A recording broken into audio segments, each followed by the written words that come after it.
Salamlayıram səni dostum. Deməli bu səfər yenə mən səndən piyada sonluğu ilə bağlı maraqlı bir etüd hazırlamışam. Mən xoşlayıram piyada sonluğunu. Nəyə görə deyirəm? Çünki piyada sonluğu elə bir şeydir ki, burada adi bir səhv elədik, oyun gedir. Yəni piyadanın gedişi artıq səhv və yaxud da düz olduğu artıq oyunun sonunda bir neçə gedişdən sonra bilinir və piyada elə bir fiqurdur ki, geri qaytarmaq olmur. Qabağa verdinsə də yəni səhvdir ya düzdür, onu sonradan bilmək olar. Amma fiquru məsəl üçün qabağa elədinsə, məsələn hansısa bir xanaya qoydunsa da səhv və orada məsələn hücum varsa da geri qayıda bilərsən və yaxud da səhv elibsənsə də geri qayıda bilərsən. Amma piyada elə bir şeydir ki, qabağa getdinsə də geri qayıtmaq yoxdur. Vəziyyət bu cürdür. Deməli qaralar buradan bir piyadası var, qaraların və B1 xanasından artıq B xəttindən vəzirə çıxmaq istəyir. Ağların isə burada 3 piyadası var. Sadəcə olaraq ağların problemi odur ki, şah uzaqdadır. Qaraların şahı isə 3 piyadaya yaxındır. Burada bir neçə variant var. Mən sizə həmin variantları göstərəcəm. Otur ona görə çayını iç və bir-bir gəl həmin variantlara bir-bir maraq olsun, baxaq. Deməli burada birinci varianta bax. Məsəl üçün piyadanı tutaq ki, qabağa getsən, rəqib qabağa verəcək piyadasını və gördüyün kimi artıq sən bu 3 piyadanı bir piyada blokladı və nə bunu gələ. Məsəl üçün belə bir şey var. Tutaq ki, bunu belə getsən, artıq bu keçiddə götürür bunu. Yəni bilirsən də bunun qaydanı. Keçiddə götürmək qaydası var. Burada artıq tutaq ki, artıq ağlar uduzur. Şahını yaxınlaşdırsa belə qaralar burada şahı piyadalara yaxınlaşdırır və piyadaları bir-bir məsəl üçün tutaq ki, götürdü, bir də yaxınlaşsa götürür bunu. Tutaq ki, şahla bir də yaxınlaşsa, şah gəlir bura. Şah bir də yaxınlaşsa, məsəl üçün qaralar həmin piyadanı götürür. Tutaq ki, burada belə oynaya bilər. Burada isə qaralar bir gediş, deməli A3 gediş eləyir. Artıq burada çuq-çuqdır. Şah bura gələ bilmir, çünki piyada qoruyur. Artıq piyada şah məcburdur ki, belə oynasın. Bundan sonra qaralar artıq həm 3-cü piyadanı da götürür və oyunu qələbə ilə nəticələndirir. Deməli bu variant düzgün variant deyil. Ortadakı piyadanı, yəni qabağa getmək yaxşı variant olur. Deməli, bunu dedim sizə ki, belə oynasa belə oynayır və artıq belə də oynaya bilmir hər iki ehtimalda. Bildiyin ki, buradan keçiddə götürmək və istənilən halda keçiddə götürür. Deməli, ortadakı piyadanı getmək düzgün deyil. Gəl indi bir piyadanı qurban verməyə baxaq. Ya sağ, ya sol. Tutaq ki, belə bir gediş etsə, ağlar piyadanı götürür. Tutaq ki, bu piyadanı getsə, qaralar gəlir. Bu getsə, qaralar gəlir.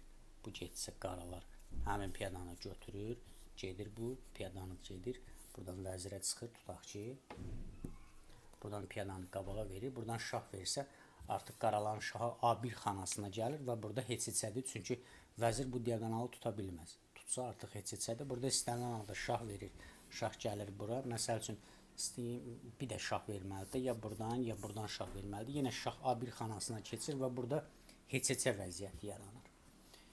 Deməli, gəlin keçəyin o birisi, deməli, piyadanı qabağa verməyə keçək.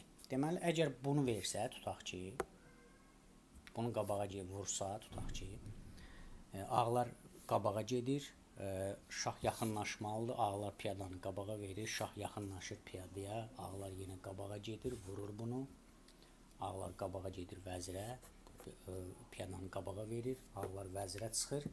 Burada isə piyadanı bir xana qabağa verir və burada belə bir vəziyyət var. Məsəl üçün, vəzirlə şah verəndə şah tutaq ki, yaxınlaşsa bura. Vəzir məsəl üçün, bir də şah verirsə, yenə yaxınlaşır bura. Buradan vəzirlə bir də şah verirsə, şah gəlir A1 xanasına. Yəni, heç cürə bu piyadanı götürə bilmir. Tutaq ki, vəzir gəlsə bura. Artıq burada məsəl üçün, şahla belə oynayacaq. Buradan tutaq ki, belə bir şah versə vəzirlə. Şah gəlsə bura, ağlar bu piyadanı götürə bilmir. Çünki burada heç-heçə vəziyyəti yaranır. Bu vəziyyətə də baxdıq. Gəlin növbəti vəziyyətə baxaq. Görək növbəti vəziyyətdə başqa hansı gedişi etmək olar. Deməli, burada düzgün gediş piyadanı A3 etməkdir. A3 gedişi eləyən zaman tutaq ki, rəqib şahını piyadaya yaxınlaşa bilər. Burada sən B3 etməlisən. Yəni, piyadanı qurban verməlisən. Rəqib şahla piyadanı götürsə, sən A4 eləyirsən. Əlbəttə ki, bu şah bu piyadanı götürə bilmir. Çünki bu götürəndən sonra artıq piyada bunu vurur və şah bu piyadanın arxasından çata bilmir. Ona görə onu götürməməlidir. Burada ən yaxşı gedişi qaraların piyadanı qabağa verməkdir. Bu zaman artıq sən A5-dən gedirsən, Qaralar şah piyadanı götürür, sən yenə piyadanı qabağa verirsən. Qaralar şah piyadanın qabağından çəkir öz şahını, sən yenə vəzirə gedirsən. Belə bir vəziyyətdə artıq vəzirə çıxır və qaralar piyadanı qabağa verəndə artıq burada heç-heçə deyil. Çünki şah sol tərəfə düşmür. Və burada artıq ağlar şah verir, şahını məsəl üçün yaxınlaşdırır belə. Bir də şah verir, gəlir bura. Bir də şah verir, gəlir bura. Artıq şah piyadanın qabağına keçəndə sən şahını yaxınlaşdırırsan. Tutaq ki, şah bir dənə belə bir gediş eləsə, yenə ziqzaqvari şah, vəzirlə şah verərək rəqibi məcbur edirsən ki, piyadanın arxasına keçsin, qabağına keçsin. Yəni.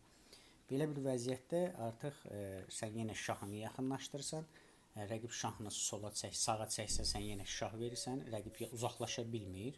Çünki uzaqlaşsa şah verirsən, məsəl üçün bir də artıq piyadasına yaxınlaşmalıdır.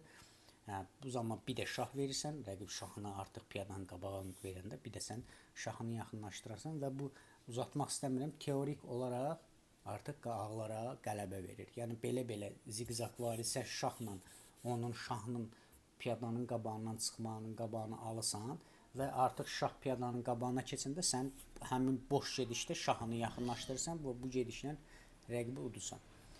Gördüyün kimi çox maraqlı epizoddur. Güman edirəm xoşuna gəldi. Gələn videomda görüşərək dostlar. İzlədiyiniz üçün sağ olun, minnətdaram. Sağ olun. Gələn videomuzda görüşərik.